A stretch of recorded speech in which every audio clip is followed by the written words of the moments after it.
Hello and welcome. This video is brought to you by the StreamingAdvisor.com. Tailor your entertainment with streaming. In this video, we're going to talk about a feature of the Fire TV system that separates it from most other streaming platforms as far as smart TVs go, even the built-in ones like LG and Samsung, things like that. And that's there are browsers for the Fire TV.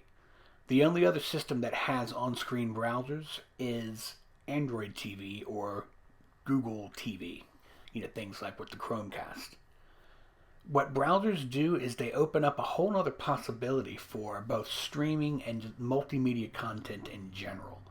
And Amazon's got some great ones that are just built in, and you can find them really quickly by typing in browser or even just the beginning, which stopped at bro. You see that we have three listed here, which one's called Internet, one's Firefox, and one's Downloader. But we're not really going to be using Firefox today because the reason I've got it is just kind of by chance. You can't get Firefox on a Fire TV anymore, as you see from that message at the top of the screen.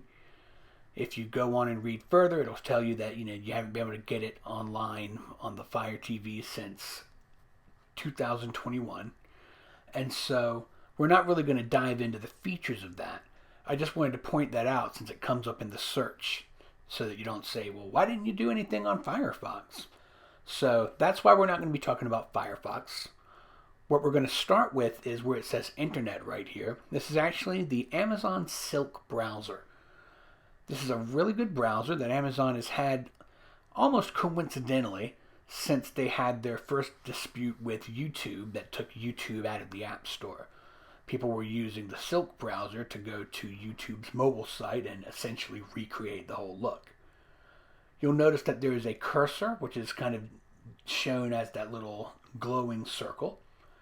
In order to go to a specific web address, you go here up to the address bar, and you can say like Ryan Downey using, your voice.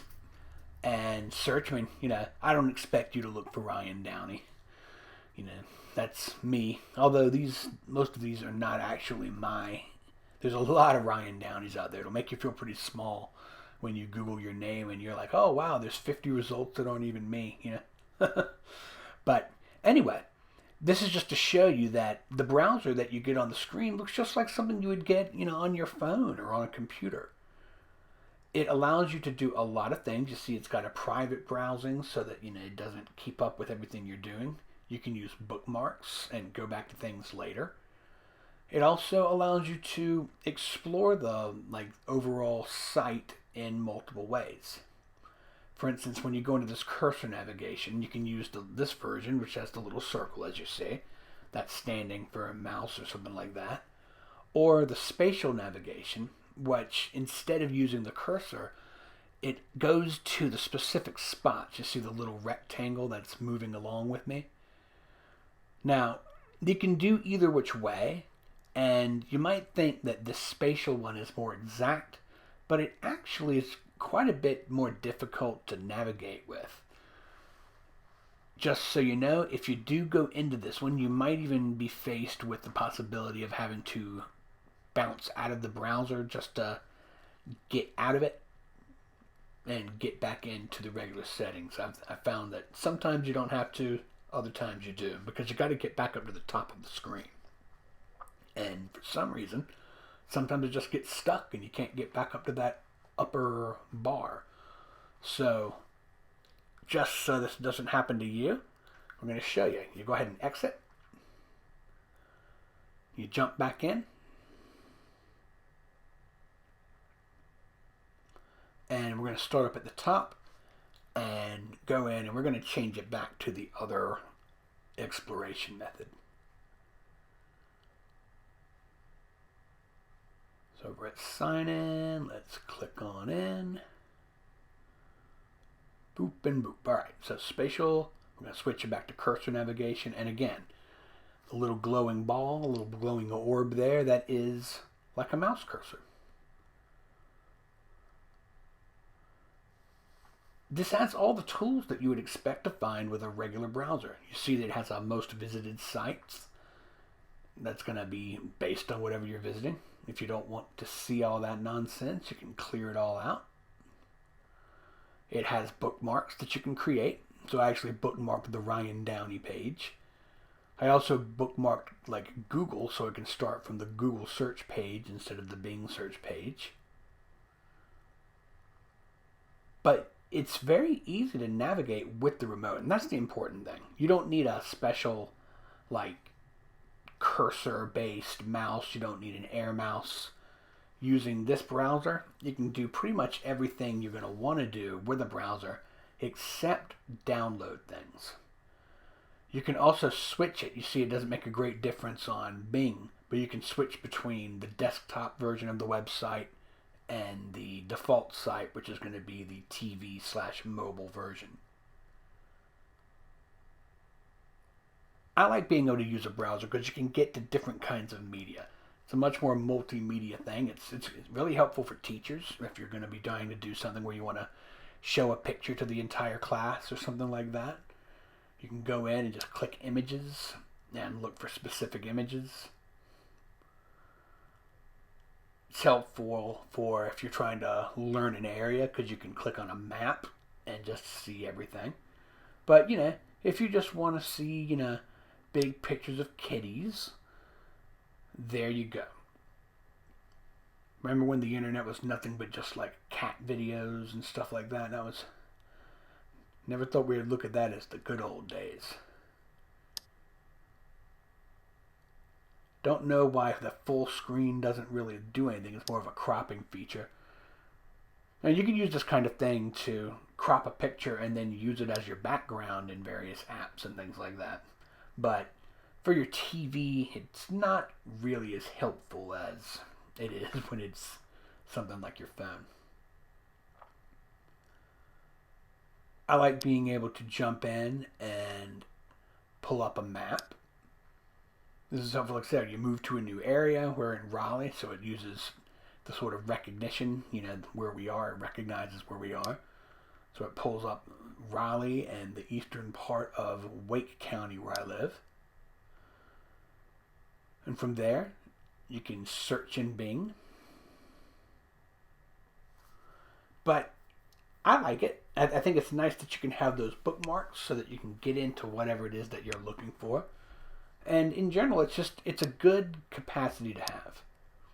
The other main browser that you can get without any tricks at all is Downloader.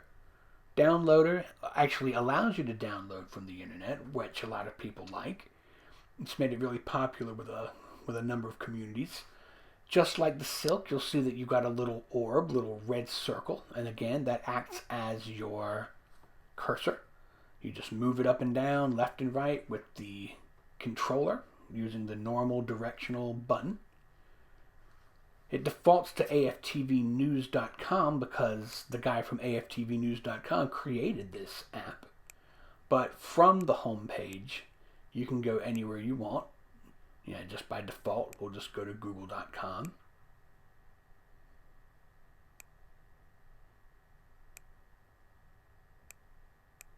Get started there. Click go. And there it is, Google. If you choose to, you can sign in on Google and use your standard stuff. And then it's got your main controls that allow you to do things like, set bookmarks and favorites and things like that so that you can start wherever you want next time you get into the program.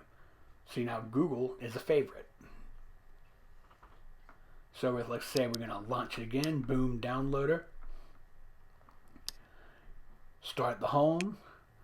Go into Google. Go straight to favorites. Google, and boom, you're in Google, and you start off with the browser that you probably use on most of your stuff already. This browser has some other cool benefits. Like I said, you can do things so that you can, if you go to a website and it says download program here, you can actually download programs or download PDFs, things like that if you need to get into things. It's got a little map that shows you how to control this browser, whether you're using the Amazon game controller or a more standard Amazon remote. Doesn't look like it maps it out as though it's a voice remote, but that doesn't matter because all the control buttons are the other buttons anyway. You get to this menu here by pressing the little button. You see the button with the 3 horizontal lines. That's sort of always the options button in most of these apps. Computer head should be comfortable with that, but just in case you're not, just look for the little horizontal line button. But I like that it gives you a little map out of how you can get around the app without having to use the arrows at the top of the screen. Gives you the page forward, page back, menu buttons, things like that.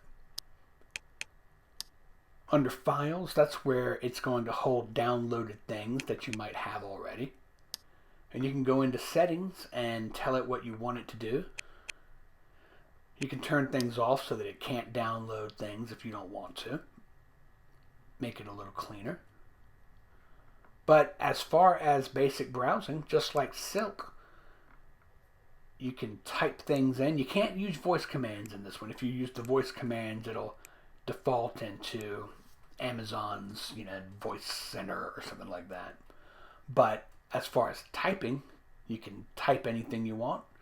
And, with browsers like this, there's very few video websites that you can't get to. And that's pretty cool because, not every single website out there has a corresponding app, even with the thousands and thousands of apps that are out there. So this is a real good problem solver if you need another method to get to something.